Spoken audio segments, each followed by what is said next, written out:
नमस्कार प्रेक्षक हो, सह्याद्री वाहिनीच्या हॅलो डॉक्टर या कार्यक्रमामध्ये मी डॉक्टर प्रतिभा माने तुमचे मनापासून स्वागत करते. प्रेक्षक हो, ही सुंदर सृष्टी अनुभवण्यासाठी आपल्याला गरज असते ती पंचज्ञानेंद्रियांची. पंचज्ञानेंद्रियांचा आणि आपल्या शरीराचा आणि वातावरणाचा प्रत्यक्षामध्ये डायरेक्ट संबंध येत असतो. ज्या प्रकारे आपण कानाद्वारे किंवा कानाद्वारे ऐकण्याची प्रक्रिया करतो, जिभेद्वारे आपण स्वाद घेण्याची प्रक्रिया करतो, त्याप्रमाणे त्वचेद्वारे आपल्याला बाहेरच्या वातावरणाचे सेन्सेस म्हणजेच टचद्वारे उष्णता, थंड याचा सगळ्यांचा अनुभव येत असतो. आणि ह्या सगळ्या गोष्टींसाठी आपली ज्ञानेंद्रिये ही सुस्थितीमध्ये असणे अत्यंत गरजेचे आहे. आणि म्हणूनच आज आपण त्यापैकीच एक महत्त्वाचे जे ज्ञानेंद्रिय आहे ते म्हणजे कर्णेंद्रिय. प्रेक्षक हो, कर्णेंद्रियांचे आजार असतील, कानाचे आजार असतील किंवा कर्णबाधिर्य असेल तर आपला बाहेरच्या समाजाशी किंवा व्यक्तींशी संबंध तुटून जातो आणि त्यामुळे एक सुसंवाद साधला जात नाही. आणि म्हणूनच आज आपण कर्णेंद्रियांचे आजार आणि ऑपरेशन या विषयावरती बोलणार आहोत. ऑपरेशन टाळण्यासाठी आयुर्वेद आणि कानाचे आजार याविषयी आपण बोलणार आहोत. आजचा आपला विषय आहे ऑपरेशन टाळण्यासाठी आयुर्वेद आणि कानाचे आजार. प्रेक्षक हो, आजचा विषय मी पुन्हा एकदा सांगते, ऑपरेशन टाळण्यासाठी आयुर्वेद आणि कानाचे आजार. आणि या विषयावरती मार्गदर्शन करण्यासाठी आज आपल्या स्टुडिओमध्ये आलेले आहेत आयुर्वेद विद्या पारंगत आयुर्वेद तज्ज्ञ वैद्य समीर गोविंद जमदग्नी सर. नमस्कार सर. नमस्कार. सह्याद्री वाहिनीच्या हॅलो डॉक्टर या कार्यक्रमामध्ये मी तुमचं मनापासून स्वागत करते. प्रेक्षक हो, सरांचा तुम्हाला सगळ्यांना परिचय आहेच. सर एक सुप्रसिद्ध आयुर्वेद तज्ज्ञ आहेत.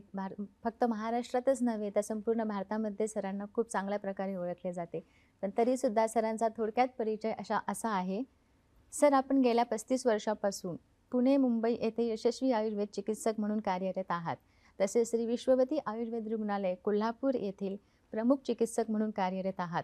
Nargis Dutt memorial hospital, cancer hospital, Barshi येथे सर प्रमुख चिकित्सक म्हणून काम पाहत आहेत. कॅन्सर, हृदयरोग, क्रिटिकल इलनेस, वंध्यत्व, गतिमंदत्व, मतिमंदत्व, पर्सनॅलिटी डिसऑर्डर्स या आणि इतर आजारांवरील उपचारांमध्ये सरांनी विशेष प्रावीण्य मिळवलेले आहे. मराठी व हिंदी चित्रपटसृष्टीतील अनेक कलाकार, साहित्य, क्रीडा, राजकीय व सामाजिक क्षेत्रातील अनेक नामवंत व्यक्ती सरांच्याकडून आयुर्वेदिक चिकित्सा करून घेत आहेत. वैद्य समीर गोविंद जमदग्नी सरांच्या दवाखान्यामध्ये सरांच्या मार्गदर्शनाखाली आणि सरांच्या सल्ल्याने सर्व आजारांचे निदान आणि उपचार करण्यासाठी तसेच वेळेचा अपव्यय टाळून रुग्णांच्या सोयीसाठी एक्सपर्ट डॉक्टरची टीम सतत कार्यरत असते. वैद्य समीर गोविंद जमदग्नी सरांकडे श्री विश्वामृत आयुर्वेद अध्ययन या उपक्रमाद्वारे विद्यार्थ्यांना गुरुकुल पद्धतीने आयुर्वेदाचे शिक्षण विनामूल्य दिले जाते. प्रेक्षक हो, आजचा विषय तुम्हाला समजलेलाच आहे. आजचा आपला विषय आहे ऑपरेशन टाळण्यासाठी आयुर्वेद आणि कानाचे आजार. तर प्रेक्षक हो, आपण आता चर्चेला सुरुवात करत आहोत. आजचा आपला विषय आहे ऑपरेशन टाळण्यासाठी आयुर्वेद आणि कानाचे आजार. सर तुमचे पुन्हा एकदा स्वागत आहे हॅलो डॉक्टर या कार्यक्रमामध्ये. आज आपण बघतो की सर अगदी लहान मुलांपासून वयोवृद्धांपर्यंत ज्ञानेंद्रियांचे आणि स्पेसिफिकली कानाचे आजार हे जाणवत आहेत. अगदी लहान असलेल्या बाळाला सुद्धा कर्णबाधिर्य जाणवत असतं आणि त्याच्यानंतर मग तो पुढे बोलायला लागत नाही. त्याच्यावरून आपल्याला ते निदान करता येतं की कानाचे काहीतरी आजार असू शकतात. तर आयुर्वेदामध्ये कानाचे आजार आणि कर्णबाधिर्य याच्याबद्दल कसं वर्णन केलेलं आहे? बरोबर, खूप छान प्रश्न विचारला प्रतिभा तू. असं आहे की ज्ञानेंद्रिय, कर्मेंद्रिय याचं वर्णन आयुर्वेदामध्ये खूप वेगळ्या पद्धतीने केलेलं आहे आधुनिक शास्त्राच्या पेक्षा. आणि ऑपरेशन टाळण्यासाठी असं आपण जेव्हा म्हणतो ना तेव्हा विनाकारण ऑपरेशन किंवा ऑपरेशन टाळण्यासाठी आयुर्वेद काय करू शकतो हे लोकांना समजण्यासाठी ही सिरियल जी आहे ती आपण करतोय आणि वेगवेगळे विषय आता आपण हाताळलेले आहेत. ऑपरेशन करावंच लागतं अशाही गोष्टी आहेत. धन्वंतरीचा तो अधिकार आहे. धन्वंतरी म्हणजे सुश्रुत संहितेशी संबंधित ज्या ज्या काही घटना आहेत आणि ऑपरेशनचा आयुर्वेदातला जो उल्लेख आहे आणि ऑपरेटिव्ह जी सांगितलेली आहे त्याचा विचार सुश्रुत संहितेत आहे. चरक संहितेमध्ये मेडिसिन म्हणजे औषधं देऊन हे प्रकरण कसं आपण थांबवू शकतो हे बघितलं जातं. पूर्वीच्या काळी युद्ध भरपूर व्हायची आणि त्यावेळेला आपलं सर्जरीचं क्षेत्र होतं ते खूप मोठ्या प्रमाणात ते वाढलेलं होतं. पण मध्ये अनेक वेगवेगळ्या कारणांच्यामुळं आयुर्वेदाचा इतिहास आणि भारताचा इतिहास जर बघितला तर हे शल्यतंत्र जे आहे ते मागं पडलं आणि लोकांना आता असं वाटतं की फक्त आधुनिक शास्त्राच्या हिशोबानेच त्याचा विचार करता येतो. तर पहिली गोष्ट अशी आहे की ऑपरेशन हे स्किलचा भाग आहे आणि आयुर्वेदामध्ये सुश्रुतचार्य आपले जे आहेत ते तर प्लास्टिक सर्जरीचे जनक असं म्हटलं जातं आणि त्याची उदाहरणं सुद्धा आपल्या ग्रंथामध्ये दिसतात. लिंगनाशात म्हणजे डोळ्याचं ऑपरेशन जे आहे कॅटरॅक्टचं ऑपरेशन किंवा फ्लॅप जो आहे तो गालाचा उलटा फिरून नाकारती घेणं आणि तुटलेले नाक दुरुस्त करणं वगैरे हे सगळे प्रकार जे आहेत ते आयुर्वेदातही दिलेले आहेत. समोनशास्त्र, अँटीबायोटिक आणि रक्त चढवणं हा जो काही फायदा आत्ताच्या काळात आधुनिक शास्त्राचा झालाय त्यामुळे आता स्किलचा भाग जो आहे तो सर्जनचा खूप वाढलेला आहे. रोबोटिक सर्जरी आलेली आहे. इन्सिजन छोटे घेऊन सुद्धा ऑपरेशन मोठी होऊ शकतात. गॉल ब्लॅडर स्टोनचं ऑपरेशन पूर्वीच्या काळी हे 6-6 तास लागायचे, आता 20-25 मिनिटांमध्ये सुद्धा डॉक्टर ते करू शकतात. तर हा सगळा भाग लक्षात घेता आयुर्वेदाचं कॉन्ट्रीब्युशन काय आहे हे समजून घेणं भारतीय लोकांना महत्वाचं आहे. कारण आपल्याच शास्त्राविषयी आपल्याच लोकांना माहिती नसते आणि कुठेही लहानपणापासून आयुर्वेदाचं वाचन होत नसतं. त्यामुळे लोकांनी सुशिक्षित लोकांनी सुद्धा हा कार्यक्रम नीट बघणं, समजून घेणं आणि लोकांच्या मध्ये त्याचं माहिती जी आहे ती प्रपोगेट करणं हे खूप महत्वाचं आहे. असं आहे की कर्णेंद्रिय जे आहे कान हे आकाश महाभूताशी संबंधित आहे. हे शब्द ही जी तन्मात्रा आहे आणि शब्द हे ज्ञान आहे, इंद्रिय ज्ञान जे आहे ते आपल्याला होण्यासाठी कानाचा उपयोग होतो हे बरोबर आहे. जन्मजात विकृती असतात त्यावेळेला बऱ्याच वेळेला काय होतं की मेंदूची वाढ होत नाही व्यवस्थित किंवा ऑडिटरी नर्व जी आहे ती उत्तम पद्धतीने तयार होत नाही आणि मग त्याचा परिणाम जो आहे किंवा त्याचा सप्लाय जो ब्लडचा आहे तो व्यवस्थित नसतो. अशी जर काही कारणं झाली तर त्या मुलाला ऐकू येत नाही आणि ऐकू येत नाही म्हणून बोलता येत नाही. तर ह्याचा विचार आयुर्वेदामध्ये सुद्धा केलेला आहे. वियोनी विकृता करा जयंते विकृत ही मलही असं एक सूत्र आहे. आणि जर कंजनाइटल अॅनॉमलीचं वर्णन जे आहे ते आपल्या शरीरातले त्रिदोष जे आहेत स्त्री आणि पुरुषांच्या बाबतीतले ते बिघडले आणि बीज दोष जर उपहत झाले तर ह्या जिनॅटिक प्रॉब्लेम्स वगैरे जे आहेत ना ते आयुर्वेदात त्याचं वर्णन केलेलं आहे. कॉक्लिअर इम्प्लांट हे ऑपरेशन त्याच्यासाठी बऱ्याच वेळा केलं जातं पण त्याच्या आधी मेंदूची वाढ होण्यासाठी काहीतरी आपण करतो हेच माहीत नसतं. तर बेसिक टेक कसा असतो की मज्जातंतू आपल्या शरीरातले जे आहेत किंवा डोळे जे आहेत किंवा मेंदू जो आहे तो आपल्या लहान आतड्यामध्ये गृहिणीमध्ये तयार होतो. जिथं पित्त जरा आहे तिथं मज्जा जरा सांगितलेली आहे. म्हणजे डोळे राहिले एका बाजूला, कान एका बाजूला राहिले आणि औषधं सुरू आहेत पोटावरती. हे जे घडतं ना तिथं कुठंतरी तुम्हाला ऑपरेशनच्या ऐवजी आयुर्वेद मदत करू शकत असतो आणि लोकांना ह्याचीच कल्पना नसते. तर आकाश महाभूताशी संबंधित अशी घटना, शब्द हा विषय आणि त्याच्यामध्ये आपलं आयुर्वेद कसं धरतो तर पहिल्यांदा आत्मा मनसा संयुज्यते असं म्हटलेलं आहे. आत्मा मनाशी निगडीत होतो, इंद्रियाशी मन निगडीत होतं आणि इंद्रिय जे ती विषयांशी निगडीत होतात आणि मग विषयाचं ज्ञान होतं. तर हा मधला मन हा फॅक्टर हा आधुनिक शास्त्राला माहीतच नसतो. तुमचं मन नसेल तर तुमच्या कानात किती आवाज आला किंवा कोण काय बोलले हे तुम्हाला समजत नाही. तिथं मनाचं महत्व जे आहे ते लक्षात घ्यायला लागतं. तर कोणत्याही ज्ञानेंद्रियाचं किंवा सेन्स ऑर्गनचं काम जे आहे ते लक्षात घेताना मनाचं महत्व हे अनन्यसाधारण आहे. कानाचे बाह्य कर्ण, मध्य कर्ण, आभ्यंतर कर्ण किंवा अंतःकर्ण असे 3 प्रकार जे आपण धरतो रचनेच्या हिशोबाने. त्यातल्या मध्य कर्णाशी संबंधित बऱ्याचशा घटना अशा असतात की ज्याच्यामध्ये वेगवेगळे आजार जे आहेत उत्पन्न होऊ शकतात. युस्टेशियम ट्यूब तिथनं निघते आणि नेझोफॅरिंगच्या ठिकाणी ती निघत असते. आपण ज्या वेळेला अन्न गिळत असतो किंवा गिळत नसतो अशा वेळेला त्याची उघडझाप जी आहे ती नेझोफॅरिंगच्या बाजूला युस्टेशियम ट्यूबची घडत असते. घशाचा संबंध हा कानाच्या आजाराशी संबंधित असतो. तुम्ही म्हणाल की आयुर्वेदात या कानांचा काय विचार आहे काय, तर आयुर्वेदामध्ये ENTचा पूर्ण विचार केलेला आहे, ऑप्थॉलॉजीचा वेगळा विचार केलेला आहे आणि त्याच्यामध्ये वेगवेगळे जे आजार आहेत ते सुद्धा भरपूर मोठ्या प्रमाणात सांगितलेले आहेत. परिपोट नावाचा आजार आहे, तंत्रिका नावाचा आजार आहे किंवा दुःखवर्धन नावाचा आजार आहे, लेहिका म्हणून आजार आहे, कर्णस्राव आहे, कर्णनाद आहे म्हणजे कानात आवाज येणं वगैरे किंवा पुतीकर्ण कानाला घाण वास येणं, प्रतिनाह अशा वेगवेगळ्या पद्धतीचे आजार जे आहेत ना त्याची नावं जी आहेत ती आयुर्वेदामध्ये दिलेली आहेत. कान हे बहिर्मुख स्रोतच आहे म्हणजे बाहेर उघडणारा स्रोतच आहे आणि कोणत्याही बहिर्मुख स्रोताचा संबंध हा शेवटी आपल्या गृहिणीशी किंवा आभ्यंतर पचन संस्थेशी असतो आणि तिथनं हा आजार वाढू शकतो. म्हणजे तुम्हाला एक साधं उदाहरण देतो की आर्श किंवा मूळव्याधीचा जो आजार आहे त्याच्यामध्ये कर्णनाद हे लक्षण आलेलं आहे. म्हणजे तुम्ही जेव्हा टिनिटस ट्रीट करता त्यावेळेला आयुर्वेद गुदमार्गाचं महत्त्व लक्षात घेतो, तिथले आजार लक्षात घेतो, तिथलं पचन लक्षात घेत असतो. हम्म. हे जर लक्षात घेतलं ना तर तुम्हाला समजेल की आयुर्वेदाचा टेक किती वेगळा आहे. म्हणजे अगदीच. आजार एके ठिकाणी, अभिव्यक्ती किंवा मॅनिफेस्टेशन ऑफ डिसीज एका ठिकाणी, हम्म. आणि त्याचं सिक्रेट जे आहे रूट हम्म. कॉज ते वेगळ्या ठिकाणी. अशा पद्धतीचा विचार जो असतो ना तो त्याच्यामध्ये असतो. आणि बरोबर. त्यामुळे आपल्याला असं लक्षात घ्यायला लागतं की आयुर्वेदामध्ये सांगितलेले दोष धातुमल जे आहे त्याच्यातला वात दोष जो आहे तो कानाच्या ठिकाणी प्रधान सांगितलेला आहे. पण ह्या वात दोषाची उत्पत्ती मोठ्या तड्यात असते. हम्म. आता हा वात दोष म्हणजे गॅसेस असा त्याचा अर्थ नाही आहे. शरीरावरती आणि मेंदूवरती कंट्रोल करणारी जी गोष्ट अन्नातून तयार होते तिसऱ्या अवस्थापाकात, म्हणजे अन्न खाल्ल्यानंतर साधारण 4 तासांनी, त्याच्यावरती आपण विचार करत असतो. बरोबर. आपलं हाड जे आहे कानाचं टेम्पोरल बोन, त्याच्यामध्ये जी कानाची ही सगळी रचना आता आपण सांगितली तर ती लक्षात घेत असताना शंख मर्म एका बाजूला सांगितलेलं आहे.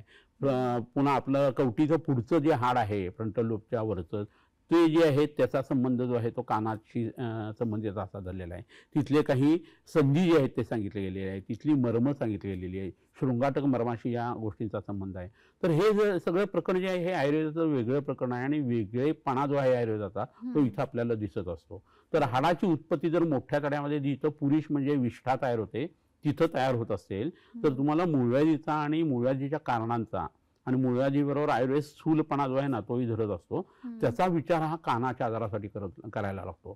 त्यामुळे ऑपरेशन करायच्या आधी तुम्ही जर हे प्रकरण जी आहे ती नीट जर केली तर मग तुम्हाला आजार उत्पन्न होण्याची शक्यता जी आहे ना तीच खूप कमी असते. तर हे लक्षात घेणं आणि हे लोकांना समजणं हा वेगळेपणा जो आहे ना तो आयुर्वेदाचा समजणं हे महत्वाचं आहे. ऋषीमुनींनी तयार केलेले शास्त्र आहे. ऋषीमुनी हे आपले सायंटिस्ट होते. आपल्याला फक्त वाटतं की झाडपाल्याचं औषध आणि कावीळचं औषध आणि पोटदुखीचं औषध मूळव्याधीचं औषध म्हणजे आयुर्वेद असं नाहीये. तर त्याच्यामध्ये एक विविक्षित कार्यकारण मीमांसा सांगितलेली आहे आणि त्याची ट्रीटमेंट पथ्य अपथ्य हे सगळं सांगितलेलं आहे. लोकांना याचा कंटाळा येतो की पथ्य किती पाळायचं, औषधं किती घ्यायची. पण तुम्ही जेवायला जेव्हा एका मोठ्या हॉटेलमध्ये जाता तेव्हा मीठ भाकरी खाल्ल्यावर सुद्धा तुमचं पोट भरत असतं. पण 24 वाट्यातलं अन्न तुम्ही खाता आणि 24 प्रकारे आजारी पडता आणि औषध मात्र एकच मागता, हे चालत नाही. तर तुम्हाला जसा आजार घडलाय तसाच तो उलटा फिरला तर तुमचं भलं आहे. त्यामुळे शास्त्र सांगत असताना ज्या आयडियल गोष्टी सांगतात ते त्यांनी ऐकल्या पाहिजेत आणि त्या केल्या पाहिजेत. म्हणजे ऑपरेशनची पाळी येत नाही. होता होईल तर शरीराला शस्त्र लागू नये आणि जर लागलंच तर मग मोठा आजार आहे तर आयुर्वेदाची मदत घेऊन पूर्वकर्म आणि पश्चातकर्म असं जर केलं तर तुम्हाला त्यातनं चांगला फायदा होणार आहे. अगदीच. सर, कर्णेंद्रियांची कारणे काय, कर्णेंद्रियांचे रोग जे होतात, कानाचे आजार होतात, त्याची कारणे काय असतात? बरोबर आहे. आता 3.5 हाताच्या या देहामध्ये एका गोष्टीचा दुसऱ्या गोष्टीचा संबंध हा असणारच आहे. तर आता मी जसं सांगितलं तसं यज्ञपुरुषी अध्याय म्हणून जो चरक संहितेमध्ये सांगितलं आहे त्याच्यात चरक संहितेमध्ये चरकाचार्याने सांगितलेलं आहे की आपल्या शरीरात आजार घडताना सगळ्यात महत्वाचं कारण म्हणजे वेगावरोध. आता वेगवेगळ्या पद्धती आहे. शिंकेचा वेग आहे, जांभईचा आहे, उलटीचा आहे, अश्रूंचा वेग आहे, खोकल्याचा आहे, अपानाचा वेग आहे, पुरुषाचा वेग आहे, मळमूत्रांचे वेग आहेत. तर याच्यातला मल आणि मूत्रांचा वेग जो आहे ना तो धारण करणं हे जवळजवळ सगळ्या आजाराचं कारण आहे. ऋग्वेदामध्ये असं म्हटलेलं आहे की आपला शरीर हा एक किल्ला आहे आणि त्याचे 4 दुर्ग आहेत. एक मुख, दुसरं नासा, शेवळ, खालच्या बाजूला गुदमार्ग आणि मूत्रमार्ग. हे दुर्ग जर तुम्ही चांगले ठेवले तर तुमचा शरीराचा किल्ला पडत नाही. थोडक्यात काय, श्वास कसा घ्यावा, अन्न काय खावं, प्यावं काय, शौचाला लागल्यानंतर पटकन जाणं, लघवीला लागल्यानंतर पटकन जाणं, असं जर केलं तर शरीराचं डिटॉक्सिफिकेशन होत राहतं, भूक वाढत राहते आणि तुमचं आरोग्य चांगलं राहतं. जेवढे देवाने तुम्हाला श्वास दिले तेवढे घेऊन नंतर तुम्ही मरता. अकाल मृत्यू हा प्रकार त्यातनं घडत नाही. तर हे वेगावर म्हणजे जसं प्राणी मात्र शौचाला जातं किंवा लघवीला जातं पटकन वेगाचं प्रवर्तन होतं तसं व्हायला पाहिजे. आता विवेक आहे, बुद्धी आहे, लाज आहे, ह्या हिशोबाने जर आपण ह्या गोष्टी केल्या तर त्याची सवय लावून घ्यावी. म्हणजे कुठेही जात असताना तुम्हाला ह्या गोष्टी सकाळी जर उरकलेल्या असतील तर तुम्हाला हा भाग जो आहे तो व्यवस्थितरित्या करता येईल. तर मळमूत्र पडून राहिल्यानंतर त्याचं जे ऍब्सॉर्प्शन रिअब्सॉर्प्शन होतं त्यातल्या गोष्टींचं, त्याच्यामुळे तुमच्या शरीरामध्ये विकृत असे घटक जे आहेत ते जात असतात. ऑक्सिजनेटेड ब्लड म्हणजे प्युअर ब्लड ही डोक्यातली कल्पना आयुर्वेद मान्य करतो. पण तेवढ्यावरती आयुर्वेद थांबत नाही. त्याच्यामध्ये येणारे घाणेरे पदार्थ जे आहेत, मळ जो आहे त्याचा वेग आला आणि तो बाहेर पडणार आहे. तर शरीराने ती उत्सर्जनाची व्यवस्था केलेली आहे. तुम्ही 3-3 तास जर लघवीला आणि संडासला जात नसेल आणि कामामध्ये किंवा पिक्चर बघताय म्हणून किंवा क्रिकेटची मॅच बघताय म्हणून तसंच राहिलात तर त्या मळातलं पाणी विषारी जे आहे ते तुमच्या शरीरात जाणार आहे आणि ते ब्लडमधनं फिरताना वेगवेगळ्या न्यूरोट्रान्समिटरवरती, एन्झाईमवरती आणि हार्मोन्सवरती परिणाम करणार, हे कुठेतरी लक्षात घ्यायला पाहिजे. तर हा महत्वाचा हेतू जो असतो ना तो त्याच्यामध्ये असतो. कानाच्या बाबतीत असं होतं की वातवर्धक आहार जो असतो ना, कोरडं अन्न खाणं, चण्यासारखे पदार्थ, डाळी खूप मोठ्या प्रमाणात खाणं, वृक्ष अन्न खाणं, खूप बडबड करणं, खूप रात्रीचं जागरण करणं, ह्याच्यावर मद्यपानासारख्या सवयी, सिगारेट स्मोकिंगसारखा जो भाग असतो तो, व्हिटॅमिन डी जे आहे ते जर एस्पेशली कमी पडलं तर खूप मोठ्या प्रमाणावरती कानाच्या संबंधित आजार होतात. झिंक जे आहे जसद, ते घशासाठी आणि कानासाठी खूप उपयोगी आहे, डोळ्यासाठी उपयोगी आहे, सांध्यांचे जे बुंदे आहेत त्याच्यासाठी उपयोगी आहे. ते जर व्यवस्थित गेलं नाही तर त्याचा कानावरती तुमच्या परिणाम येत असतो. काही कंडिशन्स असतात अशा किंवा विहार असा आपला असतो वागणूक की ज्याच्यामुळे कानाचे आजार जे आहेत ते खूप मोठ्या प्रमाणावरती आपल्याला आढळून येतात. स्काय ग्लायडिंग करणारे बरेचसे लोक असतात, पाण्यामध्ये मर्ज होणारे लोक असतात, डुबणारे लोक असतात, तर त्यांना हा त्रास होतो. मोकळा वेळ मिळाला की कानामध्ये काड्या घालणं हा एक प्रकार भयंकर घाणेरडा आहे आणि त्याच्यामुळे खूप लोकांना कानाचे आजार जे आहेत ते होत असतात. याच्याबरोबरीने मगाशी सांगितलं तसं लहान वयामध्ये स्पेशली आणि अनुवंशिकता असलेल्या मुलांच्या मध्ये बऱ्याच वेळेला कानाचे आजार आढळतात. 5 वर्षापर्यंत कानाचे आजार खूप मोठ्या प्रमाणात आढळतात आणि ओव्हरऑल जर बघितलं तर साधारण 15 ते 16 वर्षापर्यंत 25 ते 30% लोकांना कधी ना कधीतरी कानाचा त्रास हा होऊन गेलेलाच असतो. ह्याच्याबरोबर आपल्या शरीरातली इम्युनिटी जर कमी असेल, व्याधिक्षमता जर नसेल तुमच्या शरीरामध्ये तर त्याचा परिणाम होतो. धूळ आणि धुळीचा परिणाम तुमच्या नाकात येतो, त्याने पोस्ट नेझल ड्रीप तयार होते, मग घशाला सूज येते आणि त्याने मिडल इयर इन्फेक्शन जे आहे ते खूप वेळा होत असतं. याच्याबरोबर असं होतं की प्रदूषण आहे, धूम्रपान करताना नाकाने तुम्ही धूर सोडताय, त्यांनी इरिटेशन झालं की मग तिथं कफ जास्त यायला लागतो, खोकला यायला लागतो आणि त्यातनं हा आजार जो आहे तो मोठ्या प्रमाणात यायला लागतो. सर्दीचा परिणाम आहे, दम्याचा परिणाम आहे, खोकल्याचा परिणाम आहे. त्याच्याबरोबर बऱ्याच वेळा कानामध्ये जखम होते किंवा आघात होतो. संसर्ग किंवा इन्फेक्शन्स वेगवेगळे होतात, इन्फ्लेमेशन्स होतात आणि त्याचा परिणाम जो आहे तो सुद्धा तुमच्या कानावरती येत असतो. माइट्स म्हणजे खूप बारीक छोटे कृमी जे असतात त्याचा परिणाम जो आहे तो येतो. साल्मोला नावाचं जे इन्फेक्शन आहे त्याचा परिणाम तुमच्या कानावरती घशाच्या हिशोबाने आणि पोटाच्या हिशोबाने येतो आणि टायफॉइड वगैरे झालेल्या लोकांना बऱ्याच वेळेला आधी सर्दी खोकला पडसा असं होतं, कानाचे आजार होतात, असं व्हायला लागतं.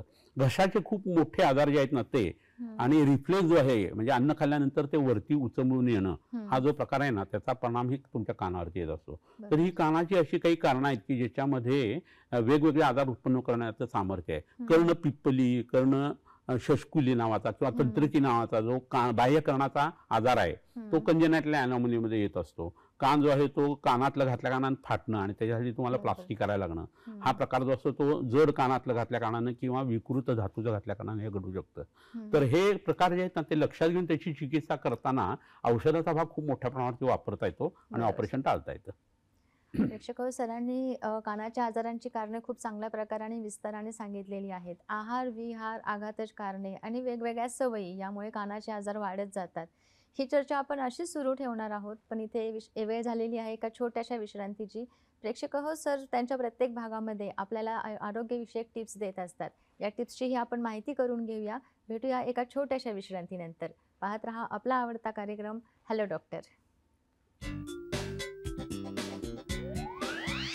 विविध आजारांवरती यशस्वी उपचारांसाठी प्रसिद्ध श्री विश्वामृत आयुर्वेदीय चिकित्सालय. पत्ता Siddhi platinum 1369 Sadashivpeth, off Bajirao road, Natubag Ganpati जवळ, पुणे 411030. शाखा पुणे, मुंबई, कोल्हापूर. दूरध्वनी क्रमांक 8087732333 किंवा 7774918193 अथवा 02024430259. ईमेल आयडी श्रीविश्वामृत@gmail.com. तर प्रेक्षक ब्रेक नंतर तुमचं पुन्हा एकदा स्वागत आहे हॅलो डॉक्टर या कार्यक्रमामध्ये. आणि आज आपण बोलत आहोत ऑपरेशन टाळण्यासाठी आयुर्वेद आणि कानाचे विकार या विषयावरती.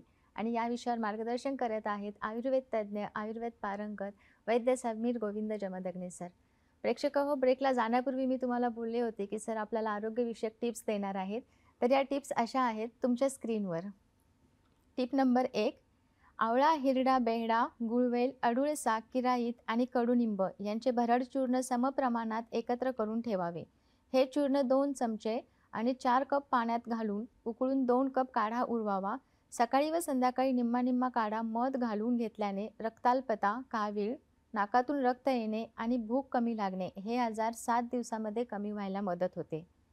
टिप नंबर 2, चिंच, कडुनिंब आणि बेलाच्या पानांचा एकत्र कुटून काढलेला रस सकाळी संध्याकाळी 15-15 मिली सलग 3 महिने घेतल्यास रक्तातील साखर कमी होण्यास सुरुवात होते. या औषधासह पिष्टमय आणि गोड पदार्थ शक्य तितके कमी खावेत. प्रेक्षक हो, सरांनी आपल्याला 2 आरोग्यविषयक खूप चांगल्या टिप्स सांगितलेल्या आहेत. अपेक्षा करते की ह्या तुम्ही तुमच्या दैनंदिन जीवनामध्ये वापरून आरोग्य चांगले ठेवू शकता. आता आपण वळणार आहोत कानांच्या आजारांच्या डिस्कशनकडे. सर, कर्णरोगाची कारणे आपण पाहिलेली आहेत. आता कर्णरोगांमध्ये लक्षणं काय दिसतात? बरोबर आहे. हा एक खूप चांगला प्रश्न आहे. कसं होतं की कानाचे जन्मजात आजार आहेत तर दृश्य असतात, दिसतातच आणि बरोबर. त्याच्यासाठी फारसं काही करता येत नाही. हं. परंतु कर्णपालीवर्धन नावाची एक गोष्ट आयुर्वेदामध्ये सांगितलेली आहे. एक कान अगदी लहान असणं, कानाची पाळी जी आहे ती लहान पिंपळीसारखी अगदी बारीक असणं वगैरे अशा विकृती आहेत. तर त्याच्यामध्ये वेगवेगळे पदार्थ आयुर्वेद वापरून काही गुण जो आहे ना तो जास्ती चांगल्या पद्धतीने देतो. तर अशा वेळेला अश्वगंधा आहे, शतावरीसारखी वनस्पती आहे किंवा जीवनी गण म्हणून आहे किंवा तुम्हाला सगळ्यांना माहीत असलेली सफेद मुसळी आहे.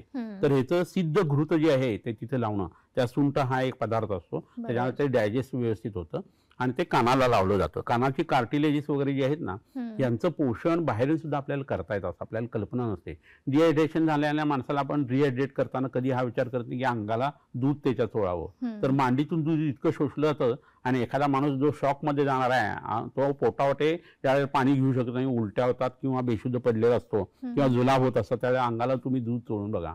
तर आपल्या त्वचेमध्ये भ्राजक पित्त नावाची एक डायजेस्टिव्ह कॅपॅसिटी आहे आणि ती ते दूध घेते, पचवते आणि रिंकल्स वगैरे कमी होतात, 4 डिग्री डिहायड्रेशन सुद्धा कमी होत असतं. तसा हा प्रकार आहे. या भ्राजक पित्ताच्या आश्रयाने, त्वचेच्या आश्रयाने जे आहे त्याला जर आपण ही पौष्टिक औषध दिली, तूप वगैरे दिलं तर कानाच्या पाळीचं वर्धन म्हणजे त्याचा आकार वाढायला लागतो. हाच भाग जो आहे तो ब्रेस्ट डेव्हलपमेंटसाठी स्त्रियांना वापरता येतो किंवा नितंबाचा आकार अगदी ओळखल्यासारखा किंवा छोटा असेल तर त्यासाठी सुद्धा हे वापरता येतं. पुरुषांसाठी सुद्धा याचा वापर करता येतो. नवे नवे कृश व्यक्ती किंवा पित्तवाताच्या वात पित्त प्रकृतीचे जे लोक आहेत त्यांची वजनं वाढत नाहीत, त्यावेळेला हे प्रकरण खूप उपयोगी पडतं. तर जवळच्या वैद्याकडे जाऊन ह्याच्याविषयी तुम्ही जास्ती माहिती घेऊ शकता. पण एक माहीत असावं म्हणून कंजेनायटल ॲनोमिया असताना सुद्धा काय काय करता येतं हे सांगितलं. कर्ण नाडी संकोच म्हणजे आतमध्ये श्रुती सुरंगा नाडी जी आहे तुमची कॅव्हिटी जी आहे कानाची, त्याचा संकोच होणं हे वयानुसार बऱ्याच वेळा घडतं आणि त्यामुळे ऐकू कमी येत असतं. ऐकू कमी येणं हा प्रकार जो आहे ना तो 3 पद्धतीने होतो. पहिल्यांदा कर्णनाद किंवा कर्णस्राव सुरू होतो. कर्णस्राव जो आहे तो सुरू होतो, कानात पू वगैरे होतो, इन्फेक्शन वगैरे होतं, तिथं संसर्ग होतो आणि मग नंतर मग त्याचा परिणाम जो आहे तो पुयोत्पत्ती तिथं झाल्या कारणानं अवरोध यायला लागतो आणि ड्रम जो आहे आपला किंवा कानाचा पडदा जो आहे त्याच्यावरती त्याचा परिणाम येतो. त्याची व्हायब्रेशन जी आहे ती आतमध्ये जात असतात. बोन कंडक्शन, कार्टिलेज कंडक्शन आणि एअर कंडक्शन याने आपल्याला ऐकू येत असतं. तर ही प्रक्रिया जी आहे ना ती हॅम्पर झाल्या कारणानं काय व्हायला लागतं, आतमध्ये कान दुखणं, पू झाल्या कारणानं हे लक्षण पहिल्यांदा यायला लागतं आणि मग ते आलं की बऱ्याच लोकांना त्याचं ऑपरेशन करावं असं वाटतं. कानाला छिद्र बनवून त्यातनं पाणी यायला लागतं, बऱ्याच वेळा त्यातनं रक्त यायला लागतं, ऐकू कमी येणं हे प्रकरण तर होतच होतं. पण पहिल्यांदा हे झालं की कर्णनाद आणि कर्णक्षेड ही लक्षणं उत्पन्न होतात. कर्णनाद म्हणजे कुई असा कंटिन्यू शिट्टीसारखा आवाज येतो आणि कर्णक्षेड मध्ये कडकड कडकड असा आवाज असतो. ह्याच्यानंतरची अवस्था जी आहे ती उच्च ही श्रव म्हणजे जोरात बोललेलं फक्त ऐकू येतं, पण 4 लोक बोलत असतील आणि कुजबुजत असतील तर समजत नाही किंवा दाराची बेल वाजली तर ती समजत नाही. असं बऱ्याच जणांच्या बेल्स ज्या असतात त्या फार कर्कश असतात, परंतु साध्या ज्या प्लिजंट अशा वाटणाऱ्या असतात त्या ऐकू येत नाहीत असं व्हायला लागतं आणि त्यामुळे मग ते कन्फ्युजन्स व्हायला लागतात, त्याचा कॉन्फिडन्स लेवल कमी व्हायला लागतं, सोशल कोणत्याही गोष्टीमध्ये त्याची इन्व्हॉल्वमेंट त्यामुळे कमी व्हायला लागते. तर कर्णनाद, कर्णक्षेड, उच्चही श्रव आणि नंतर बाधिरे म्हणजे ऐकू न येणं अशी प्रक्रिया असते. पण हे तळण्यावयात झाल्या कारणाने लहानपणापासून शब्द माहीत असल्या कारणाने त्याला बोलता येतं. लहानपणीच ही प्रकरणं जर झाली तर त्या मुलाला बोलताच येत नाही आणि मग लोक जिभेसाठी औषध देत बसतात, त्याचा काही संबंध नसतो. तर हे तपासणी करून वैद्यांच्याकडनं समजून येणं खूप गरजेचं आहे. हे होत असताना बऱ्याच लोकांना चक्कर येते कानाचा आजार उत्पन्न झाल्यानंतर, एस्पेशली कानाच्या पडद्याशी संबंधित आजार झाल्यानंतर, कारण व्हेस्टिब्युल म्हणून आतली जी रचना असते त्याच्यावरती त्याचा परिणाम येतो आणि ते दिशादर्शक अशी गोष्ट आहे. वेदाच्या काळापासून कानाचा संबंध हा दिशेशी कसा आहे हे सांगून ठेवलेला आहे. आपल्या ऋषीमुनींना कानातल्या गोष्टींचा संबंध हा दिशेशी आहे पूर्वीच्या काळी माहित होतं, तर त्या हिशोबाने हा भाग बघायला लागतो. पुटीकरण म्हणजे त्या माणसाच्या कानाला घाण वास येतो, कानातनं स्राव सतत उत्पन्न होत राहतो, ह्याच्यावरून कानाच्या पडद्याला छिद्र पडणं असा प्रकार होतो. बऱ्याच वेळा त्याच्यावरती चिलटं किंवा माशा जर बसल्या आणि तो माणूस जर हलता डुलता नसेल तर त्याच्यामध्ये कृमीकर्ण हे सुद्धा उत्पन्न होतात आणि जबरदस्त आतनं खाज जी आहे ती उत्पन्न व्हायला लागते. कर्ण प्रतिनाळ म्हणजे ड्रम मध्ये बोलल्यासारखं स्वतःचं बोलणं स्वतःला ऐकू येणं आणि कानामध्ये कुणीतरी पाणी भरलंय अशी जी भावना आहे ना ती त्याच्या शरीरामध्ये कानामध्ये उत्पन्न होते. शिरशूल म्हणजे डोकं दुखणं हे एक लक्षण त्याच्यामध्ये खूप मोठ्या प्रमाणात आढळतं.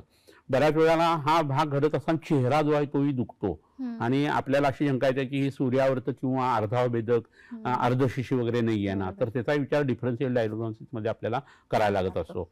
स्वरभेद होतो, कानातनं मिडल इयरला हे इन्फेक्शन झालं तर ते युस्टेशन ट्यूब मधनं घशामध्ये येतं, नेझोफेरिंक्सच्या बाजूला येतं आणि मग तुम्हाला काय व्हायला लागतं की घशाला खवखवायला लागतं आणि हळूहळू तुमचा आवाज बदलायला लागतो. तर हा इन्फ्लमेशनचा आणि संसर्गाचा म्हणजे इन्फेक्शनचा जो आहे ना तो परिणाम तुमच्यावरती येत असतो. त्याच्यावर नॅचरली मग खोकला यायला लागतो. फिलिंग ऑफ वेल बिंग जे असतं, सकाळी उठल्यानंतर मी फ्रेश आहे हे या लोकांचं जातं. अरती म्हणजे अस्वस्थ वाटणं, हा प्रकार जो आहे तो या लोकांच्या बाबतीत घडायला लागतो. इतका पू सुरू झाल्यानंतर तिथं उत्पन्न व्हायला आणि तिथल्या गाठी सुटल्या की मग तीव्र ज्वर येणं किंवा ताप येणं हे लक्षण सुद्धा त्याच्याबरोबर बऱ्याच वेळा होतं. बोलायला अडचण व्हायला लागते, कारण बोलताना जो इन्स्ट्रेशन ट्यूबमधनं परिणाम जो येतो हवेचा डायफ्रॅमला सेट करण्यासाठी, कारण पडदा आतल्या बाजूला जाणंही बरोबर नाही आणि बाहेरच्या बाजूला येणंही योग्य नाहीये. ज्यावेळी तुम्ही हेअर पिन बेंड असतात अशा घाटातनं जातात त्यावेळी कानाला दडे बसतात ना, त्यावेळी तुम्ही फक्त जांभई दिल्यासारखं केलं किंवा नाक तोंड दाबून हवा जर आत टाकली फक्त इन्स्ट्रेशन ट्यूबमधनं तरी सुद्धा तुमचा कान जो आहे तो रिलॅक्स होत असतो. पण ही सगळी बाब जी आहे ती कान ज्यावेळी तुमचा दुखत असतो तेव्हा तुम्ही करू शकत नाही. आणि मग बऱ्याच वेळेला ह्याचा परिणाम जो आहे तो एस्पेशली लेफ्ट कानामधनं इन्फेक्शन आपल्या ब्रेनकडे खूप वेळा जातं आणि त्यातनं मेनिंजायटिस नावाचा जो आजार आहे ना तो सुद्धा खूप मोठ्या प्रमाणात लोकांना झालेला आढळून येतो. म्हणजे कानाशी संबंधित मध्यकर्णाचा दाह झाल्यानंतर किंवा तिथं इन्फ्लमेशन झाल्यानंतर त्याचा परिणाम आभ्यंतर किंवा आतल्या कानावरती येतो आणि बाहेरच्या बाजूला येत असतो आणि मग ऐकण्यावरती परिणाम येतो. सुदैवाने देवाने 2 कान दिलेले आहेत आणि दोन्ही ऍट अ टाइम बिघडल्याचं असं फारसं होत नाही, त्या लोकांचं चालतं. परंतु तरुण वयामध्ये हे होत असताना तुम्हाला ब्लड प्रेशर आहे, डायबिटीस आहे किंवा तुम्ही खूप स्थूल आहात आणि जंक फूड खायची तुमची सवय आहे, दुपारी तुम्ही झोपताय, रात्री राहताय, म्हणजे मनपूतम समाचार असं वागताय तर कानातनं मोठे आजार होण्याची शक्यता असते. जसं कंजंक्टिव्हिटिस डोळ्याचा होतो आणि नंतर ब्रेनला त्याचा मेनिंजायटिसचा त्रास होतो आणि त्याच्यात लोक जातात ना, इतकं हे प्रकरण भयानक असतं. तर आग शरीराला कधी कोणताही साधा आजार झाला ना तरी घराला आग लागल्यानंतर माणूस जसा त्वरा करतो ना तसं वैद्याकडे जाऊन आणि डॉक्टरांच्याकडे जाऊन ते इन्फेक्शन किंवा सूज जी आहे ती घालवणं हे खूप गरजेचं असतं. तर हा भाग जो आहे तो लक्षात घेणं खूप गरजेचं आहे. सर तुम्ही आता बोललात की कानामध्ये जे इन्फेक्शन होतं ते इन्फेक्शन मेंदूमध्ये पास होण्याची शक्यता जास्त असते आणि मेंदूज्वर हा त्याच्यानंतर उद्भवू शकतो. तर मग कानाचा आणि मेंदूचा नक्की काय संबंध आहे? बरोबर आहे. कसं आहे, श्रुती सुरंगा नाडी जी आहे ती आणि कानाची ऑल्फॅक्टरी नर्व आहे वास घेण्यासाठी, ऑडिटरी नर्व आहे ती आपल्या ऐकण्यासाठी आहे. अशा वेगवेगळ्या ज्या शरीरातल्या नर्व्ज आहेत त्याचा संबंध हा डायरेक्ट ब्रेनशी आहे आणि त्यातल्या बऱ्याचशा ज्या क्रेनियल नर्व्ज जे आहेत ते पॉन्स आणि मेड्युला ऑब्लिंगेटा या भागातून सुद्धा येत असतात. त्यामुळे तुमच्या या नर्व्जना जर धक्का लागला तर त्याचा परिणाम जो आहे तो तुमच्या मेंदूवरती साक्षात येणे शक्य आहे. आपल्या शरीरामध्ये डोळे, मज्जातंतू आणि ब्रेन जो आहे ना तो आपल्या शरीरामध्ये लहान आतड्याच्या अस्तरामध्ये तयार होतो असं आयुर्वेदाचं म्हणणं आहे. जिथं पित्तधरा कला आहे तिथं मज्जाधरा कला आहे, त्याचा हा संबंध आहे. आणि कान जो भाग आहे तो आपला ऊर्ध्व यकृत म्हणजे आपलं कॉलर बोन जे आहे त्याच्या वरती आलेला हा सगळा भाग आहे. तर त्यात वेगवेगळी स्रोतस आहेत, 2 डोळे आहेत, 2 नाकाचे छिद्र आहेत, कानाची 2 छिद्र आहेत, तोंडाचं 1 छिद्र आहे, एवढी स्रोतस किंवा बहिर्मुख स्रोतस तिथं आहेत आणि त्याचा एकमेकाशी संबंध आहे म्हणून त्याला शालाक्य तंत्र म्हटलेलं आहे. शालाक्य म्हणजे काय, सवय जी आहे ना ती जर तुम्ही डोळ्यातून घातली तर नाकातून निघते, नाकातून घातली तर मुखातून निघते, मुखातून घातली तर कानातून निघते, म्हणून त्याला शालाक्य तंत्र. आणि त्या ऑपरेशनसाठी तुम्हाला सळीसारखी शस्त्र वापरायला लागतात. तर त्यामुळे ह्याचा संबंध जो आहे तो सगळ्यांचा पुन्हा प्राण म्हणजे डोकं जे आहे त्याच्याशी आहे. प्राण व स्रोतस किंवा प्राणोअत्र मूर्धगा असं म्हटलेलं आहे, आपल्या मस्तिष्काशी संबंधित आहे. त्या सगळ्या बहिर्मुख स्रोतसांचा आपल्या मेंदूशी संबंध आहे. हे असल्या कारणाने त्याच्याकडे लक्ष देणं गरजेचं आहे. बरोबर. प्रेक्षक हो, ही चर्चा आपण अशीच सुरू ठेवणार आहोत. इथे वेळ झालेली आहे एका छोट्याशा विश्रांतीची. कुठेही जाऊ नका, पाहत राहा आपला आवडता कार्यक्रम हॅलो डॉक्टर. विविध आजारांवरती यशस्वी उपचारांसाठी प्रसिद्ध श्री विश्वामृत आयुर्वेदीय चिकित्सालय. पत्ता Siddhi platinum 1369 Sadashivpeth, off Bajirao road, Natubag Ganpati जवळ, पुणे 411030. शाखा पुणे, मुंबई, कोल्हापूर. दूरध्वनी क्रमांक 8087732333 किंवा 7774918193 अथवा 02024430259. ईमेल आयडी श्रीविश्वामृत@gmail.com. विविध आजारांवरती यशस्वी उपचारांसाठी प्रसिद्ध श्री विश्वामृत आयुर्वेदीय चिकित्सालय. पत्ता Siddhi platinum 1369 Sadashivpeth, off Bajirao road, Natubag Ganpati जवळ, पुणे 411030. शाखा पुणे, मुंबई, कोल्हापूर. दूरध्वनी क्रमांक 8087732333 किंवा 7774918193 अथवा 02024430259. Email ID shriviswamrut@gmail.com. तर प्रेक्षक हो, ब्रेक नंतर तुमचं पुन्हा एकदा स्वागत आहे हॅलो डॉक्टर या कार्यक्रमामध्ये. आणि आज आपण बोलत आहोत ऑपरेशन टाळण्यासाठी आयुर्वेद आणि कानाचे आजार या विषयावरती.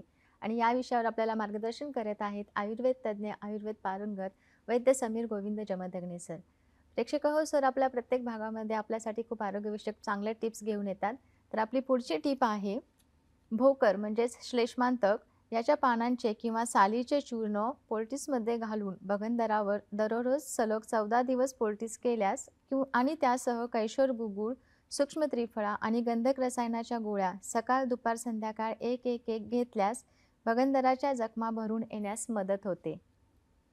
प्रेक्षक हो, आपली पुढची टिप आहे सतत फार मोठ्या प्रमाणात लघवी होत असल्यास अर्धा कप दह्याच्या निवळीसह किंवा दह्याच्या पाण्यासह 15 ग्रॅम सुंठ उघळून घ्यावी आणि हा प्रयोग दररोज रात्री झोपताना करावा. प्रेक्षक हो, आपण कार्यक्रमाला पुढे सुरुवात करतच आहोत आता. तर सर आपण आता बोलत आहोत कानांच्या व्याधींसंदर्भात. पण कानांचे व्याधी आणि त्याच्याबरोबर शरीरात येणारी इतर व्याधी त्यांचा काही संबंध असतो का? बरोबर आहे. कसं आहे, आपल्या शरीरामध्ये 3 मर्म आयुर्वेदाने सांगितलेले आहेत. त्रिमर्मीय अध्याय आणि त्रिमर्मीय सिद्धी अध्याय असं चरक संहितेमध्ये चरकाचार्यांनी सांगून ठेवलेलं आहे. इतकं याचं महत्व आहे.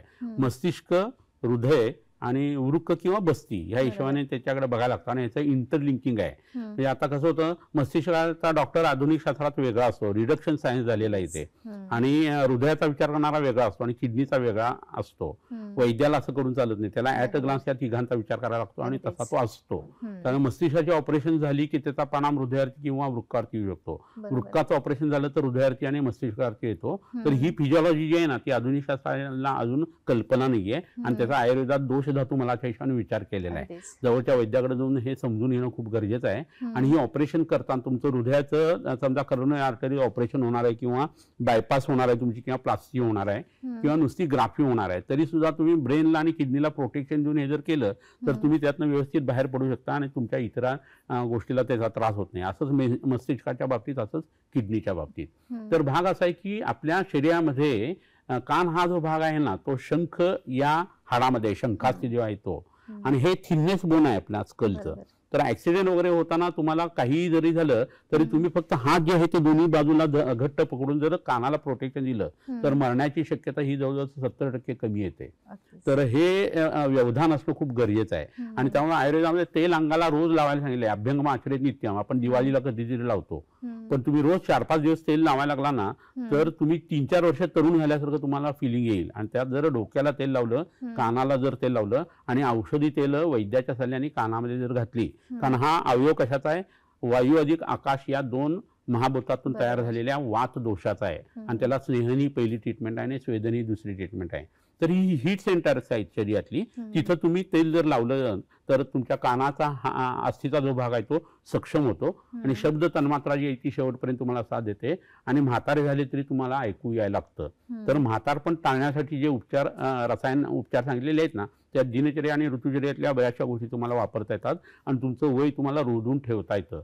आयुर्वेदात 10 वनस्पती अशा सांगितलेल्या आहेत ज्याच्यामध्ये शतावरी आहे, पुनर्नवा आहे, हिरडा आहे, रासना आहे, जीवंती नावाची वनस्पती आहे, गुळवेल आहे, की जी खाल्ल्यानंतर तुमचं बायोकेमिकल क्लॉक जे आहे ते पुढे जात नाही जास्ती आणि तुमचा मेटाबॉलिक रेट सुद्धा कमी होऊन तुमचं आरोग्य चांगलं राहतं. अशा काही गोष्टी आयुर्वेदात सांगितलेल्या आहेत. हे मी कशासाठी एवढं सांगतोय तर तुम्हाला तेल लावण्याचं महत्त्व तर ह्याच्यातनं समजणारच आहे, पण कानाचं जे प्रकरण आहे ते तुमच्या शरीरामध्ये एकदा आजाराने स्वरूप त्याचं रुद्ररूप धारण केलं तर कॉम्प्लिकेशन्स येत असतात. आणि ती कॉम्प्लिकेशन टाळण्यासाठी तुम्हाला काय करायला पाहिजे त्याच्यासाठीचा हा विचार जो आहे तो आधी माहीत असणं गरजेचं आहे. तर आपला मॅस्टर्ड बोन नावाचं जे मागच्या बाजूला हाड आहे कानाच्या, त्याच्यामध्ये हा पूज जातो आणि मॅस्टर्डायटिस नावाचा आजार होतो आणि त्यात प्रचंड वेदना, डोकेदुखी, नंतर मस्तिष्कातल्या आवरणांच्यावरती परिणाम वगैरे हे त्याच्यात भरपूर मोठ्या प्रमाणावरती होतं. मेनिंजायटिस वगैरे मगाशी जसं म्हटलं तसं. पुतीकर्ण नावाचा जो किंवा पुयकर्ण नावाचा प्रकार आहे तो सतत कान वाहत राहणं.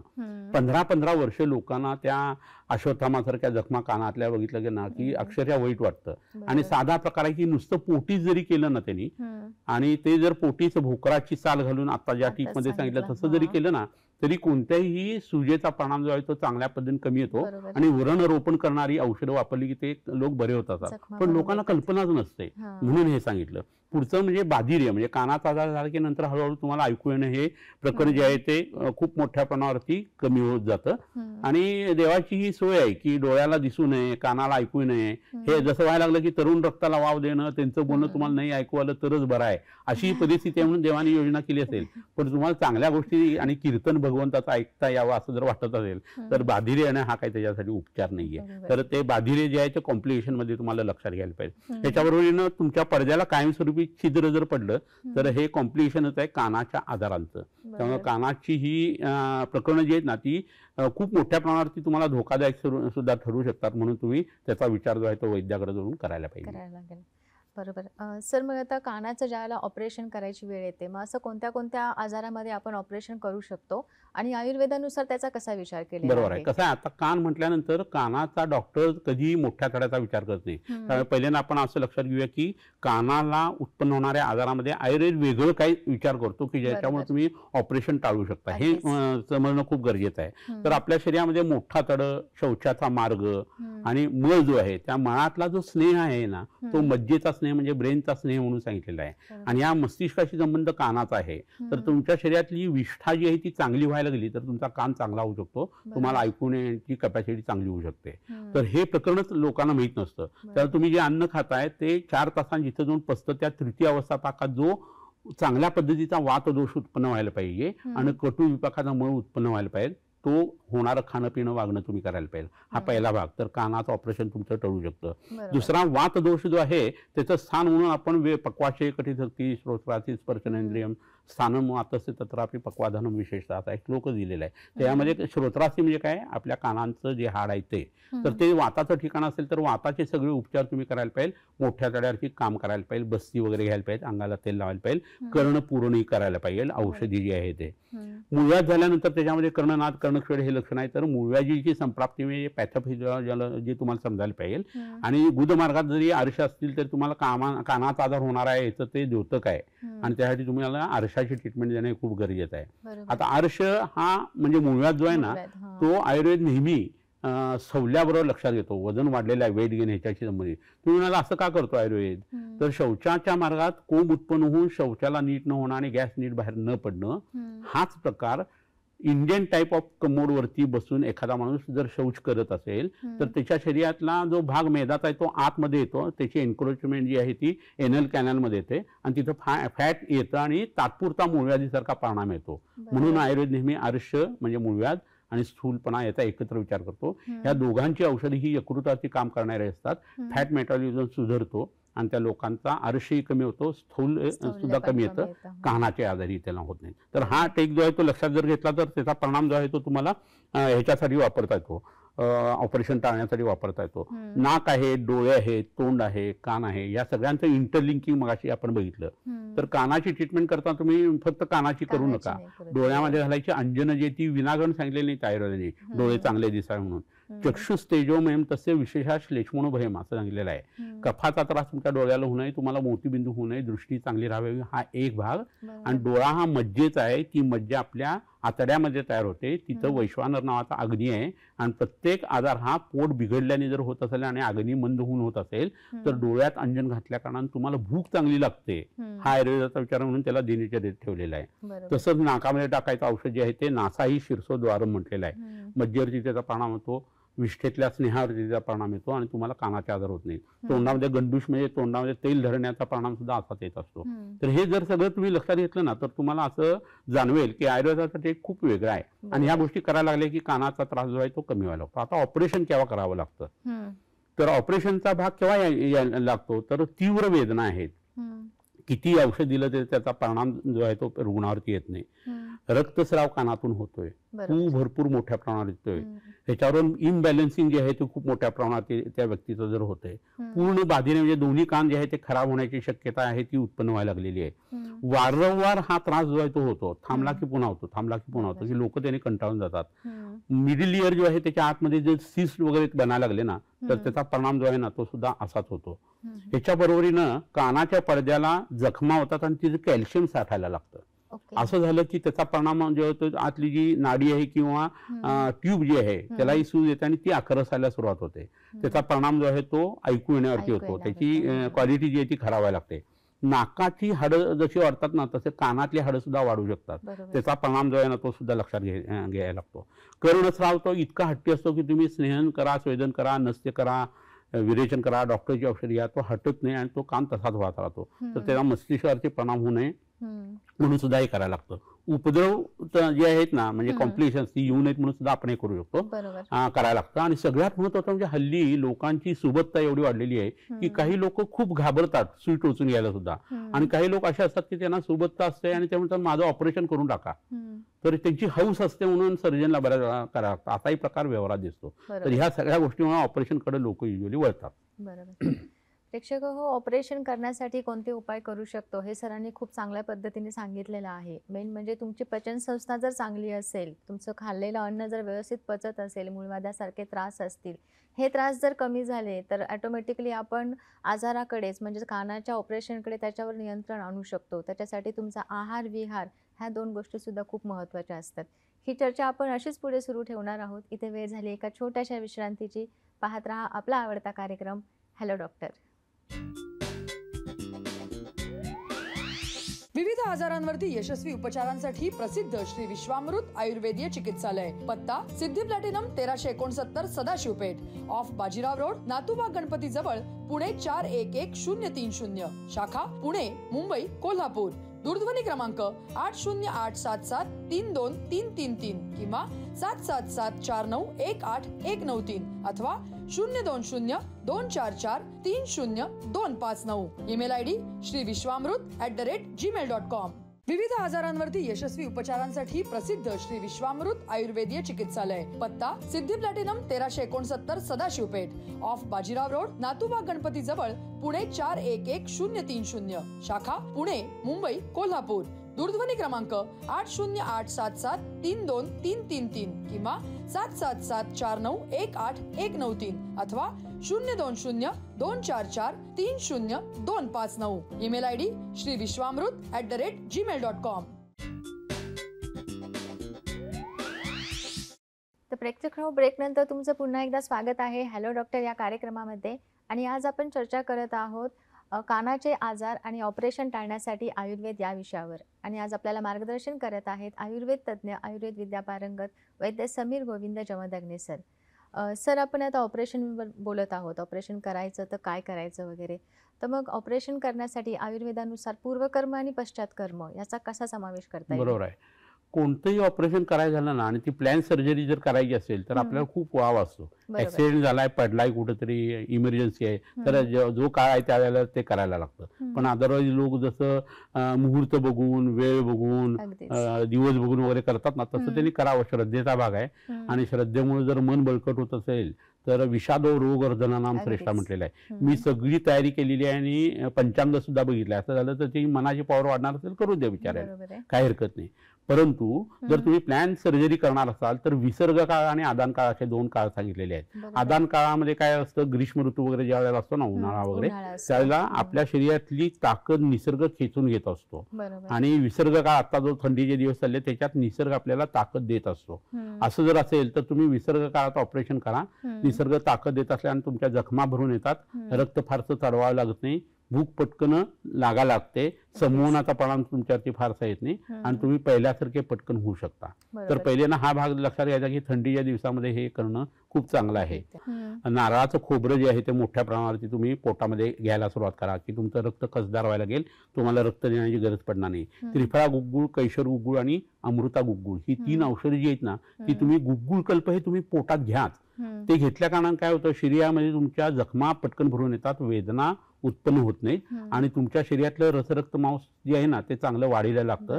आणि त्याचा परिणाम स्कार जो आहे ना तो पहिल्यासारखा चांगली त्वचा येण्यापर्यंत त्याचा परिणाम चांगला येतो. सुगंधी सुलघु सूक्ष्म तीक्ष्णोष्ण हा कटुकोवरचा हा कटुपाक हा सर्व उद्योग गुग्गुला स्निग्ध पिच्छिल हा असं म्हटलेला आहे.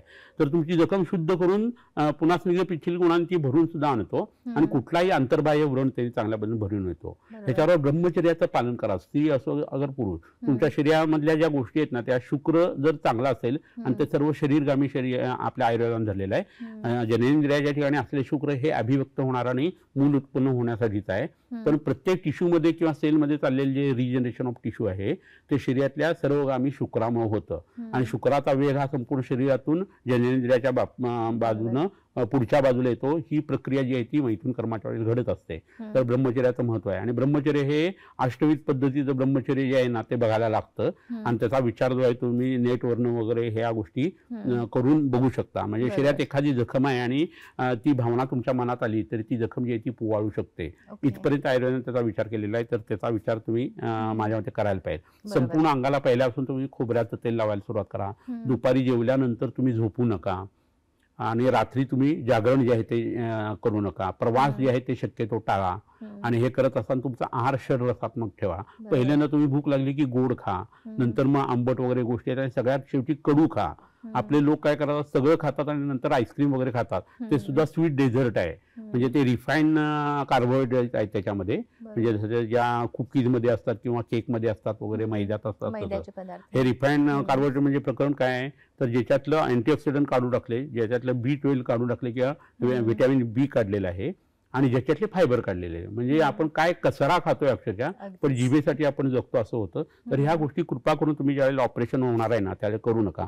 आणि याच्यामध्ये खूप मोठ्या गोष्टींचा संबंध आपला मनाचा असतो. त्यामुळे मी सांगितलं तसं आध्यात्मिक वाचन वगैरे तुम्ही काय करत असाल, गुरुमंत्र जर असेल तर ती साधना करणं, ह्या गोष्टी तुम्हाला पूर्वकर्मामध्ये ठेवता येतात, तशाच या पश्चातकर्मात ठेवायच्या. ऑपरेशन झाल्यानंतर ह्या गोष्टी केल्या तर तुमची रिकव्हरी खूप फास्ट व्हायला लागते. आणि तुमचा चेहरा मोहरा सुद्धा बदलून जातो. इथपर्यंत चांगला परिणाम जो आहे ना तो या सगळ्या गोष्टींचा येत असतो. तर कुठंतरी ह्या सगळ्या गोष्टी ज्या आहेत ना त्या मूळ ग्रंथातून तुम्ही शोधून घ्या. तुम्ही वेगवेगळ्या गोष्टी नेटवरती वाचता, वेगवेगळी पुस्तकं वाचता. तर आयुर्वेदाची पुस्तकं जी आहेत ना, चरसविश्रुत वागवट, ही मराठीत आता उपलब्ध आहेत, हिंदीमध्ये उपलब्ध आहेत. कोणत्या भाषेत विचारा त्या भाषेत उपलब्ध आहेत. तर ते तुम्ही वाचा आणि एक वेगळं काहीतरी प्रकरण आपलं भारतीयांचं म्हणून कुठंतरी हे भारतीयत्व तुम्ही जागृत ठेवायला पाहिजे. योग आणि आयुर्वेद हा आयुर्वेदात आपल्या भारतीय लोकांचा श्वासोश्वास आहे. तर त्याच्याशी जेवढी माहिती तुम्ही गोळा कराल ना तेवढे तुम्ही दीर्घायुषी व्हाल. आणि नुसते दीर्घायुषी नाही, स्वस्थ असून दीर्घायुषी व्हाल, आणि ते जास्ती महत्वाचं आहे. तर हे झालं सर ऑपरेशनचं पूर्व आणि पश्चातकर्माबद्दल. ऑपरेशन झाल्यानंतर लवकरात लवकर बरे व्हावं किंवा हील व्हावं म्हणून कोणतं अपत्य पथ्य करावं लागेल? बरोबर आहे. आता कोणतीही शरीरातली जखम भरून येणं ऑपरेशनची जी आहे ती, ह्याच्यासाठी मी मगाशी सांगितलं तसं उत्पन्न करणं अन्न टाळायला पाहिजे. तर नित्यसेवनीय गोष्टी ज्या आहेत ना त्यात मी सांगितलं तसं गाईचं दूध जे आहे ते सुंठ टाकून किंवा पिंपरी टाकून घेतलं तर ते यकृताला खूप चांगल्या पद्धतीने प्रोपोगेट करतं. आणि यकृत एकदा शरीरातलं चांगलं झालं की भूक चांगली राहते. ते चेकपोस्ट आहे शरीरातलं. विषार वगैरे शरीरातले नलिफाय केले जातात आणि जखम चांगली होते. जिवंती नावाचा वेल आहे त्याची भाजी जी आहे ती नेहमी खाण्यात ठेवायला पाहिजे. तांदूळ ज्या म्हणून आहे त्याची भाजी जी आहे ती पोटात जायला पाहिजे. पडवळ हे प्रकरण लोक खात नाहीत आणि भाजीवाल्याकडे ते स्वस्तात मिळत असतं. तर ते हृदयालाही उपयोगी आहे आणि तुमच्या शरीरातल्या वेगवेगळ्या आजारांना ते नष्ट करतं. तर पडवळाच्या वेगवेगळ्या रेसिपी करायच्या आणि त्या वापरायच्या. आणि त्यात ही पडवळाची भाजी आहे इतपतच बदल करायचे. नाहीतर इतकं काय काय करून ठेवतात लोक की वांग्याची भाजी सुद्धा नॉनव्हेज सारखी दिसते. तर एवढा मसाला घालायचा नाही. तुम्ही जिभेसाठी खात नाही, तुम्ही जखम भरून आणण्यासाठी आणि ऑपरेशनचं पश्चातकर्म म्हणून जर करत असाल तर ती भाजी जेवढी शिजवून थोड्या प्रमाणात त्याच्यात ड्रेसिंग म्हणजे मसाला टाकून जर जी खाल्ली आणि त्या मसाला मिरं वगैरे वापरू नये, त्या सुंठ वापरावी जी पोटात गेल्यानंतर गोड बनते.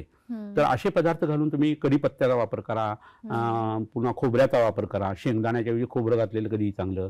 आणि फोडणी जी आहे ती तुपाची फोडणी द्या. तो प्राणी पदार्थ आहे. तेलाची फोडणी दिली तर वनस्पती जेवणी आहे, ते आपल्याला पचत नाही. ती लिव्हरमध्ये, पोटावरती, कुल्ल्यावरती ते साचायला लागते. तर हा सगळा विचार करून तुम्ही ते खाणं ठेवायला पाहिजे. पावसाचं पाणी किंवा डिस्टिल वॉटर जे आहे गरम करून गार केलेलं पाणी ते तुम्ही पिण्यामध्ये ठेवा. जेवणामध्ये मध ठेवत चला. मधाने साखर वाढेल असं डोक्यात आणू नका. शरीरात साखर वाढताना तुमचं इतर शरीर जर सक्षम असेल तर ती साखर तुम्हाला टॉलरेट होते असंही दिसतं. तर ह्याचाही तुम्ही विचार करायला पाहिजे. गहू आहे ते तुम्ही भाजून घ्या. जव जे आहेत ना ते सातू तुम्ही वापरायला सुरुवात करा.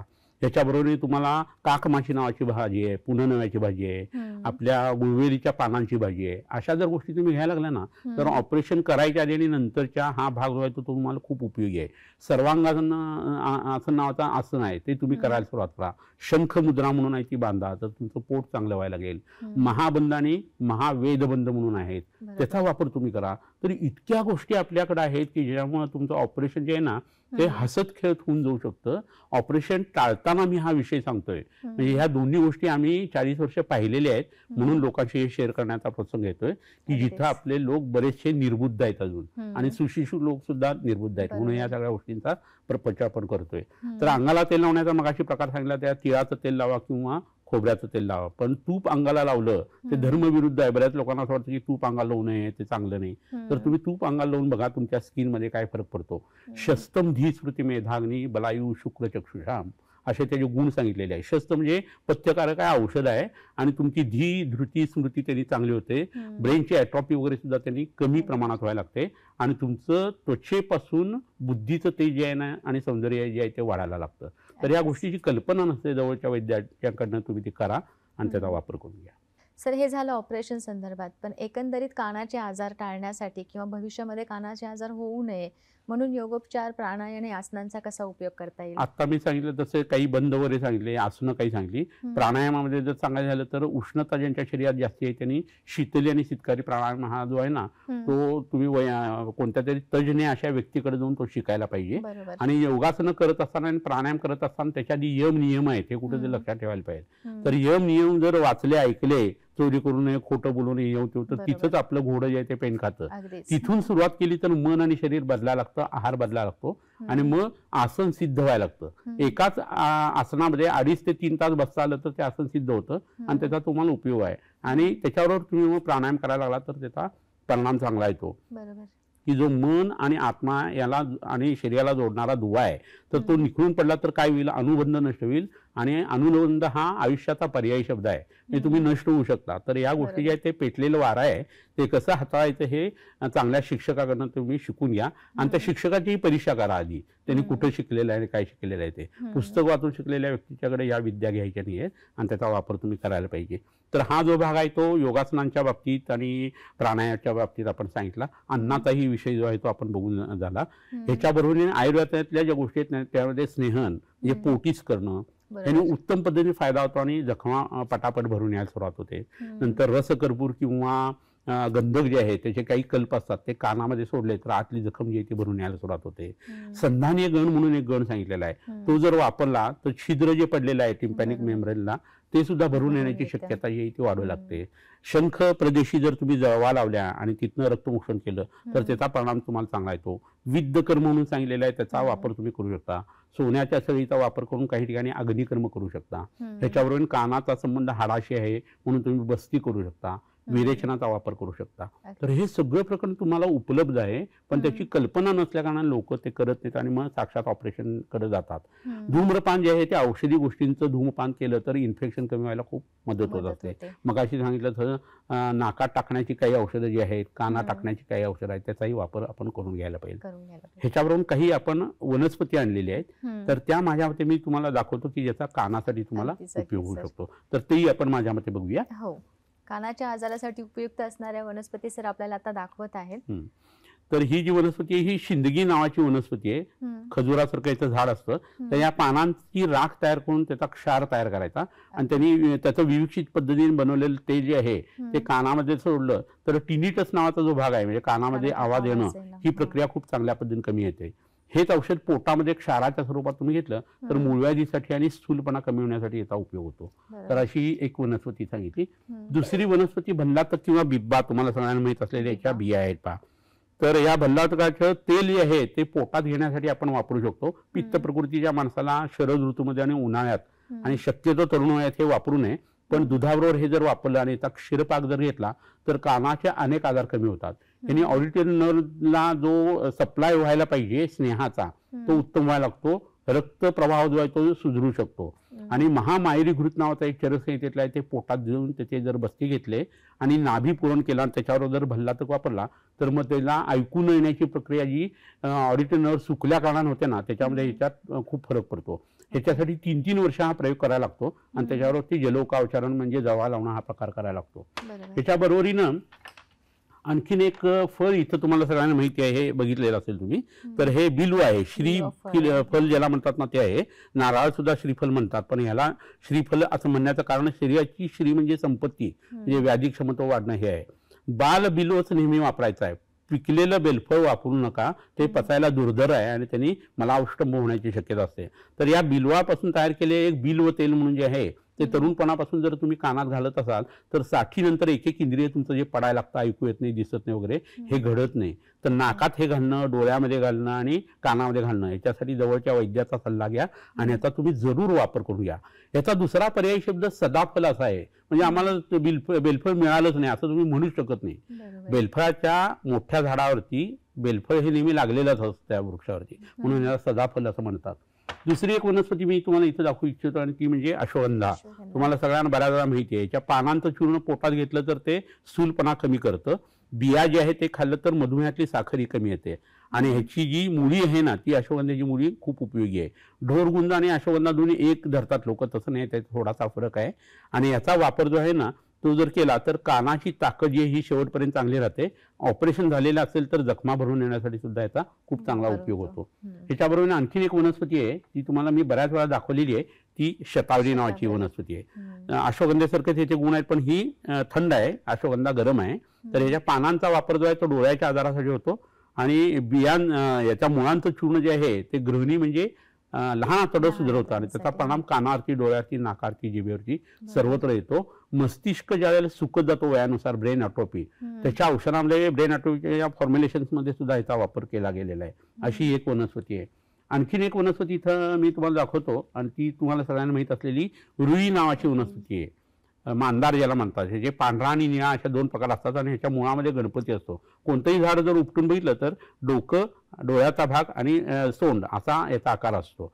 तर ह्याच्या पानांचं, पिकलेल्या पानांचं तेल जे आहे ना ते खूप उपयोगी पडतं. आणि अर्क लावून नावाचं जे औषध आहे ते जर पोटात दिलं तर मूळव्याध कमी व्हायला लागते, गृहिणीचं पचन सुधारतं आणि त्या माणसाच्या कानावरती आणि डोळ्याच्या आजारावरती याचा उत्तम परिणाम होतो.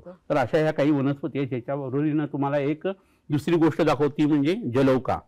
या जळवा आहेत आणि या जळवा ज्या आहेत त्या कानाच्या बाजूला अपांग कनिनिका या प्रदेशी जर आपण लावल्या तर 1 स्क्वेअर फूटचं रक्त जे आहे ते शुद्ध करत असतात. तर धन्वंतरीच्या उजव्या हातामध्ये हिला स्थान आहे. दूषित रक्त निघालं की तिथं नवीन रक्त यायला सुरुवात होते, इन्फेक्शन्स कमी होतात, इन्फ्लमेशन्स कमी होतात आणि तिथलं तो अवयव तरुण झाल्यासारखा व्हायला लागतो. आणि त्या माणसाला ऐकू येण्याची जी गोष्ट कमी झालेली आहे ती यांनी सुधारायला मदत होते. तर इतर औषधांच्या बरोबर ह्याचा सुद्धा वापर करणं खूप गरजेचं आहे. तर ह्या काही अशा गोष्टी आहेत की ज्याचा वैद्याच्याकडे जाऊन तुम्ही वापर करून घ्या आणि आयुर्वेदाचं चिकित्सेचं दालन किती समृद्ध आहे ह्याचा तुम्ही अनुभव घ्या. बरोबर. तर प्रेक्षक हो, इथं वेळ झालेली आहे आता थांबण्याची. सरांनी आयुर्वेद चिकित्सा वापरून ऑपरेशन कसे टाळता येतील, कानाचे आजार कसे नियंत्रणामध्ये ठेवता येतील हे खूप चांगल्या पद्धतीने सांगितलेलं आहे. सर, आज आपण इथे आलात आणि कानाचे आजार आणि आयुर्वेद आणि ऑपरेशन टाळण्यासाठी आयुर्वेदिक चिकित्सा यावर खूप चांगल्या पद्धतीने मार्गदर्शन केलं. त्याबद्दल मी श्रोत्यांच्या वतीने आणि सह्याद्री वाहिनीच्या वतीने तुमचे आभार मानते. नमस्कार. नमस्कार. प्रेक्षक हो, हॅलो डॉक्टर हा प्रायोजित कार्यक्रम आहे. या कार्यक्रमामध्ये प्रत्येक भागामध्ये प्रत्येक दिवशी वेगवेगळे तज्ज्ञ येत असतात आणि आपल्याला वेगवेगळ्या विषयावरती मार्गदर्शन करत असतात. तेव्हा पुन्हा भेटूया पुढच्या भागामध्ये एका नवीन तज्ज्ञांसोबत एका नवीन विषयावर. तोपर्यंत आनंदी रहा, स्वस्थ रहा. नमस्कार.